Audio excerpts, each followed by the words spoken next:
నమస్తే, welcome to one India Telugu. నేను Joseph. మనలో చాలామందికి క్రికెట్ అంటే చాలా ఇష్టం, మరి కొంతమందికి అయితే పిచ్చి కూడా. అయితే కొంతమంది ఇళ్లలో చూస్తుంటే మరికొంతమంది స్టేడియంకి వెళ్ళి మరి అంటే తమకు క్రికెట్ మీద ఉన్న అభిమానాన్ని ఆ విధంగా చాటుకుంటూ ఉంటారు. సో మీరు మ్యాచ్ చూసేటప్పుడు ఒకవేళ మీరు కనుక స్టేడియంలోకి వెళ్ళి మ్యాచ్ చూస్తున్నట్లయితే ఒక్కొక్కసారి మ్యాచ్లో కొన్ని విచిత్రమైన సంఘటనలు చోటు చేసుకుంటూ ఉంటాయి. సెక్యూరిటీని తప్పించుకొని బ్యాట్స్మెన్ అభిమానులు పరిగెత్తుకుంటూ గ్రౌండ్లోకి రావడం, బ్యాట్స్మెన్ కాళ్ళకి దండం పెట్టడం, వాళ్ళని హగ్ చేసుకోవడం, ఇట్లా రకరకాల సంఘటనలు మనం చూస్తుంటాం. అదే ఫారిన్ కంట్రీస్లో అయితే కొంతమంది లేడీస్ ఏకంగా గ్రౌండ్స్లోకి వచ్చేస్తుంటారు, నానా యాగి చేస్తుంటారు, హంగామా చేసి రచరచ చేసి వెళ్ళిపోతూ ఉంటారు. సో ఇవన్నీ మనం ఎందుకు చెప్పుకుంటున్నామంటే ఇటీవల పాకిస్తాన్ న్యూజిలాండ్కి వన్డే సిరీస్ జరిగిన విషయం మనందరికీ తెలిసిందే. అయితే ఒక వన్డే మ్యాచ్ జరుగుతుండగా, అది డే అండ్ నైట్ మ్యాచ్ అనమాట. వన్డే మ్యాచ్ జరుగుతుండగా కరెక్ట్గా బౌలర్ బాల్ని డెలివరీ చేశాడు, సడన్గా కరెంట్ పోయింది.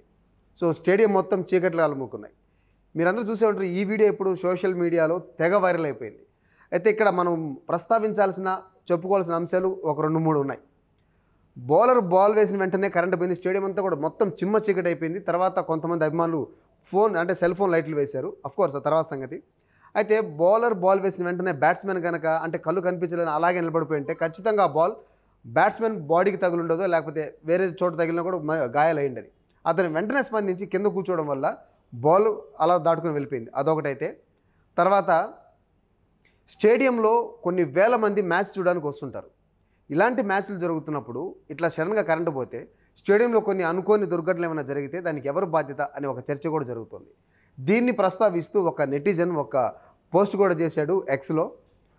అదృష్టం బాగుంది కాబట్టి బ్యాట్స్మెన్కి ఏం కాలేదు, లేకపోతే పరిస్థితి ఏంటి, ఏమైనా జరుగుంటే ఎవరు బాధ్యత తీసుకుంటారు, ఇది ఒక వినాశనానికి దారి తీస్తుంది అంటూ అతను ఎక్స్లో పోస్ట్ చేశాడు. సో నిజంగా అతను చెప్పినట్లు ఒకవేళ స్టేడియంలో ఏదైనా సంఘటన జరుగుంటే, ఏమైనా అనుకోని సంఘటన జరుగుంటే చాలామంది ఇబ్బంది పడేవాళ్ళు. ఆ చీకట్లో ఎవరు ఎట్ట వెళ్ళాలో కూడా తెలియని పరిస్థితి ఉండేది, ఇంకా నష్టం భారీ సంఖ్యలో ఉండేది. అదృష్టవశాత్తు ఎవరికి ఏం కాలేదు. అయితే కరెంటు పోయిన కొద్దిసేపటి తర్వాత కరెంటు పునరుద్ధరించారు, మ్యాచ్ జరిగింది. ఈ మ్యాచ్లో న్యూజిలాండ్ 42 పరుగుల తేడాతో గెలిచింది. అయితే అక్కడ వర్షాలు పడుతుండడం వల్ల వర్షం వల్ల మ్యాచ్ను కూడా కుదించారు. ఈ వర్షం వల్ల పొరపాటున కరెంటు పోయి ఉంటుంది అని అక్కడ అధికారులు అంచనా వేశారు. సో ఏది ఏమైనప్పటికీ ఇలాంటి ఒక మ్యాచ్ జరుగుతున్నప్పుడు ప్రత్యామ్నాయంగా ఏదైనా ఉంటే బాగుండేది. ఏం కాలేదు కాబట్టి సరిపోయింది. ఏమైనా ఏంటి పరిస్థితి అనేది ఒక చర్చ జరుగుతుంది.